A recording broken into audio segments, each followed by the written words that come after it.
Alright guys, welcome back to another episode of Watch Rob. I am very excited today to do a quick standalone review of one of my absolute favorite watches of all time, the 5-digit Rolex Submariner from around the 90s. First, real quick, let's do a wristwatch check. I'm wearing my Rolex Datejust from 1987, and this is the all-steel model. So without further ado, I'll take that off and then show you what we have here. So what we have today is, let's see if this box looks familiar. You can see the crown right here. This is a Rolex box from the 90s, complete with the outer box and the warranty papers and information papers. And also, what's really cool, most original sets don't even have these anymore, is the original polishing cloth with the Rolex Tudor brand, Rolex Cellini brand. Very cool. So we'll put these away and get to the main attraction. Open this up, and wrapped away in our wooden box, kind of secretly hidden, is this great Submariner. You kind of get the feeling the first time opening this as if you were unwrapping a Christmas present, the way this comes out of the box. So let's take this off. This has all of the links to the bracelet, all the original links, and plenty of them. It looks a little bit wild on my pathetically skinny wrist, so I'll show you anyways. You guys can have a good laugh. I'll get this on here. It is, have the signing on the clasp, is the flip lock clasp with dual engagement here, the first part, and then the security lock there. And then here's the actual watch right here, which is just absolutely gorgeous. I mean, what can you say? It's an instant classic. I like these a lot better than the modern Submariners because the thin lugs here are a lot more streamlined and comfortable for someone with smaller wrists like myself.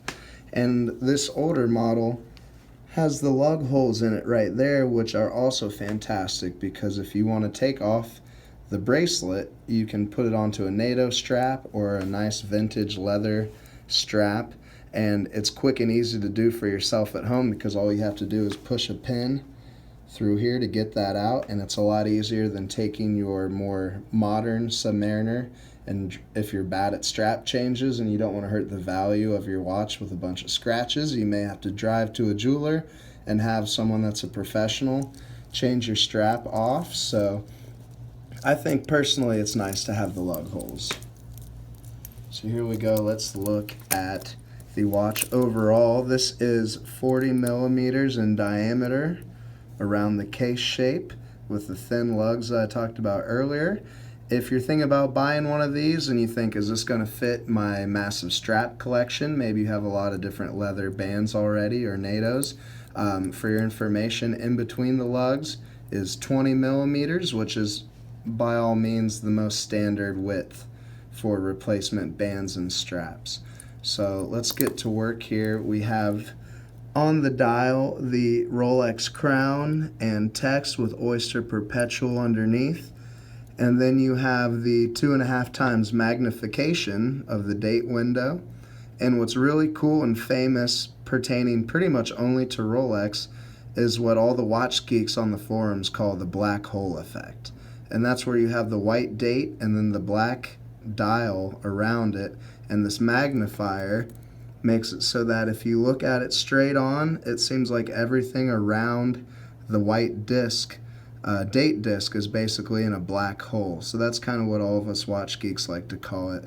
And you can even see as the seconds hand pip goes through the Cyclops how it magnifies and now back to its normal size. So moving on with this iteration from the 90s, the 16610, so that's missing a 1 in front like the modern would have. This is when you get to see white gold surrounding hour markers filled with white luminous material, and that goes all the way around. I'm trying to see how well the camera will pick this up, but I want to show you the depth of effect that you get from these 3D hour markers. If you can see the flat text here, and then look just past it and see the raised markers. That's just one of the very, very many small details that you see and come to expect with luxury items, especially watches.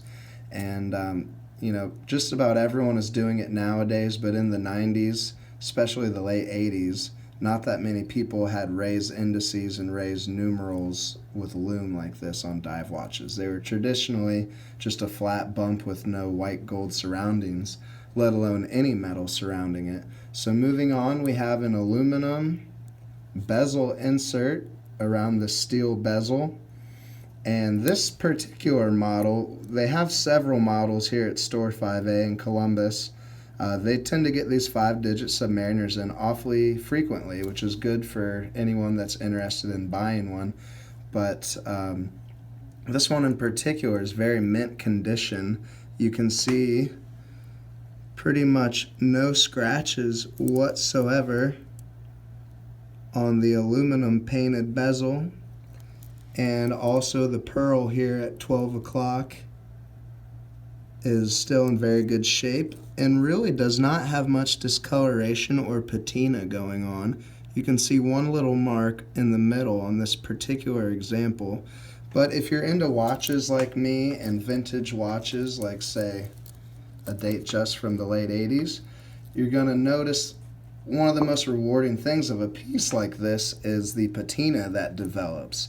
So what's really cool about some of these is the bezel insert scratches as you wear it every day and shows the love that you've invested from a daily timepiece. And eventually this bezel could fade to a gray color, a grayish blue, taken to that aluminum that's underneath the black paint. Or if you want to baby the watch and be really careful as it's a luxury item, you're just as well to do that and it'll stay mint like this for as long as possible, provided that you don't put it into any corrosive situations. Let's move on. The sides are still very highly polished and gorgeous, and it's all these little polished surfaces and contrast on any Rolex piece that catches people's eye. If you're wearing the watch and somebody catches your wrist going down and they see the high polish when you turn your hand off of these brush pieces. Most watches are typically brushed or don't have much polish to it, or they're over polished and look kind of gaudy. With a Rolex you have the brushing here, and then you have this high polish that's really a mirror. You can kind of see me in the background here. So that's just one of those things, when you have different surfaces like that, it catches the light and plays with it fantastically, and even though this isn't a gold piece, it catches the light as if it were. And that's another thing, kind of an ode to Rolex, that's just so fantastic. Down in the clasp, see, my lighting might not be great on this, but deep back under the clasp on the diver's extension, there it is. It says Rolex up here. And that's sort of a light engraving compared to what you see on the clasp here. Rolex, Rolex. And we flip it, and that engraving is kind of pressed. It's really a pressing, I suppose, into the steel. This is the back end and this is a front end for reference. And then you again have the famous crown in the steel on the clasp.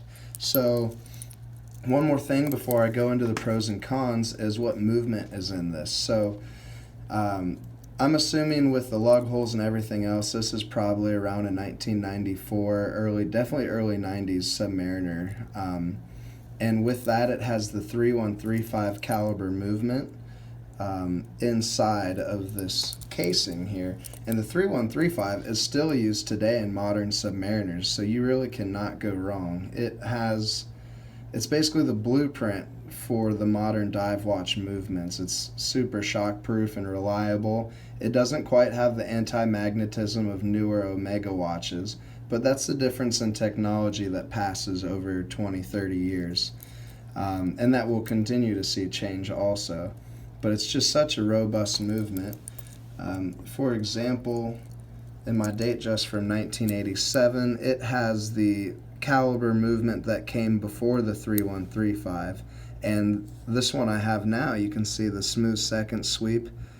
It runs like a top, absolutely flawless, great condition, and it literally does not gain more than about 1 second a day, which is as good as a brand new Rolex. And the reason it's like that is because it was just serviced last year at the Rolex Service Center. So they pass on even to their older pieces, if you service it there, the same quality that you'd expect from a new Rolex. And this is also true with a piece like this. Let's watch the second hand sweeping, very smooth. And I love to watch how the light plays off of the polished metal seconds hand and the other hands. It's really fun when you're wearing something like this, if you're bored at work or something, or in a meeting, to just look down and stare at it and appreciate it and watch as it goes from totally dark and black to completely lit up and almost ghost-faced across the crystal. It's a lot of fun. So let's go into the quick pros and cons. The pro is that you're getting the most iconic sports watch in the history of the world. Another pro is you're getting a Rolex, and these particular Submariners have a great resale value. So these have held up really, really well. If you would have bought these in the 90s, they would have sold for much less than they are today. So that just goes to show some of these actually tend to go up in value if you have the right model number like this. Real quick con, the only other real quick positive I want to mention is that the movement, like I said, is still very robust and fantastic movement to have. Super accurate, reliable, and you can still treat this like a sports watch as long as you look and have a watchmaker take the case back off and make sure there's no pitting or oxidization of the metal inside the case back where water or hydrogen molecules could get through if you, say, wanted to submerge your Submariner. So other than that, it's still almost an indestructible luxury watch. So real quick cons is that a quick Google search from anybody will tell you that the bracelets on these older Submariners are not very high quality. It is still steel, but a lot of parts are just stamped rather than being milled out of solid steel, like the Clasp, for example. I hate to do this on video to such an amazing piece, and this is by no means a put down, but I'm going to shake the bracelet so you can hear what you want to look for something you don't want to hear when you buy an expensive watch. So do you hear how it's kind of making that noise there, like it's rattling back and forth? That's kind of a bad case of just not having solid steel, not having tight fitments between the links and the pins and all the other pieces. But you also have to give it slack because we have a piece from the 90s and they were already using fantastic screw-in pins where something like an Omega Seamaster from Pierce Brosnan's era from the same time would have the disgusting pin and collar system where you had to use a miniature mallet and knock the pins out to adjust the bracelet. And it's one of the biggest pains in the butt. I used to own one, and I can tell you from experience it was about a 3-hour ordeal to size my bracelet at home. So that's a nice thing. And with a watch this old, you're going to have a little stretch occurring, but for a 25-year-old watch, it's really not bad. And this is with all the links in, which adds back end weight and makes it exaggerated. If you had this size to your wrist, it would not jingle and jangle as much, and it would still be very comfortable. But it's up to you what you want to do. They make great summertime rubber band Everest straps that you can put on here, which they also sell at Store 5A because they realize this stuff and they want this to be an experience for you and something that you're going to love and actually wear. So that'll do it for me today. I hope you all have a fantastic day. Please like and subscribe to my channel so we can continue to provide you with great watches. And also please go check out store5a.com to view the full inventory. Thank you.